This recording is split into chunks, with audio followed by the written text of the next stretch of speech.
Today is National Gun Violence Awareness Day, so you might notice people around the country wearing orange to honor the lives lost to gun violence in America.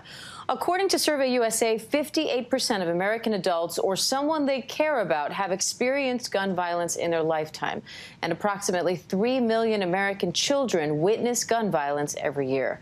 I want to bring in Shannon Watts, the founder of Moms Demand Action, and threat management expert Spencer Coursen for more on this. Thank you both for being here this morning. Shannon, I want to start with you. Today is the first day of this Wear Orange weekend. How did this movement start?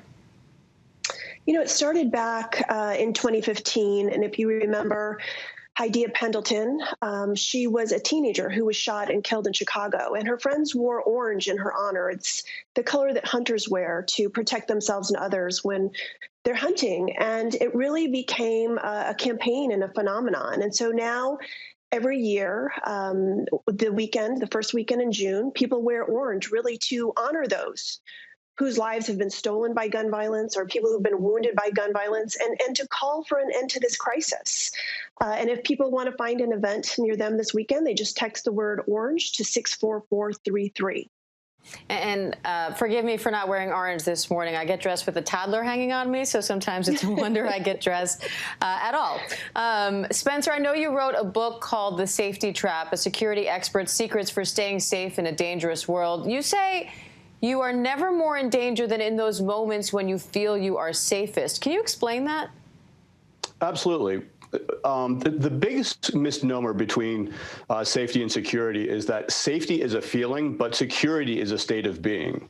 And so just because we feel safe doesn't mean we are secure, but we're emotional beings. And when we feel safe, our vigilance tends to go down, which means our risk tends to go up. And the more safe we feel, the more at risk we are to falling into those pitfalls of danger that could get us into trouble. So the safety trap is all about understanding that just because our fears have abated, risk still remains. And Shannon, you founded Moms Demand Action after the Sandy Hook massacre. Talk about fear there. What are you hoping to accomplish now with this group?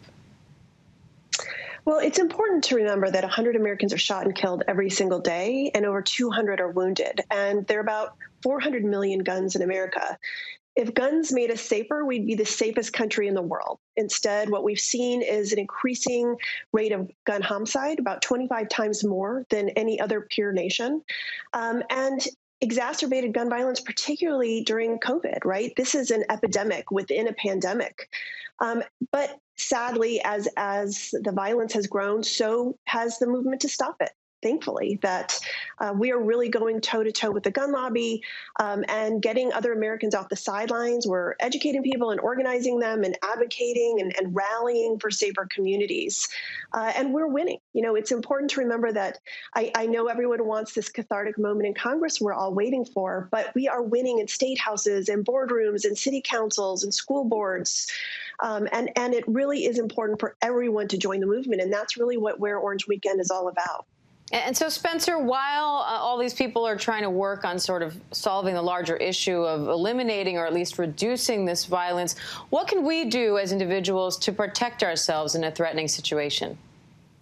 What we want to do is just understand the overarching dynamic that awareness plus preparation equals safety. As our world returns to normalcy, we must also caution against a return to complacency, because as I say in The Safety Trap, gun violence, mass violence, suicide will continue until we as a society, as family, and as friends take a more active role in helping those who are hurting. And unfortunately, kids are not immune to this, as we've learned tragically over and over again in this country. So what advice do you have for parents, Spencer, who want to teach their children about these kinds of safety tips, but you also don't want to scare them?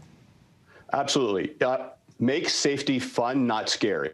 It is always better to have that safety conversation with your children earlier rather than later. And one of the things I talk about in the book is empower them to participate in their own protection. So if your child is alone and afraid, or if they're out at a park and something bad happens, the 3 F's of food, flags, and family are places where children can know they can go to be protected.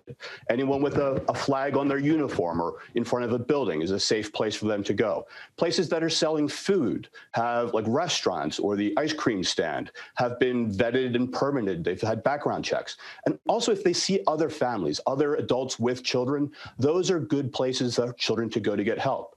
So it's very important that we empower the children with the protective strategies that will not only help them when they're young, but that they can carry with them for their entire lives. All right, Spencer Coursen, Shannon Watts, great to have you both. Thank you.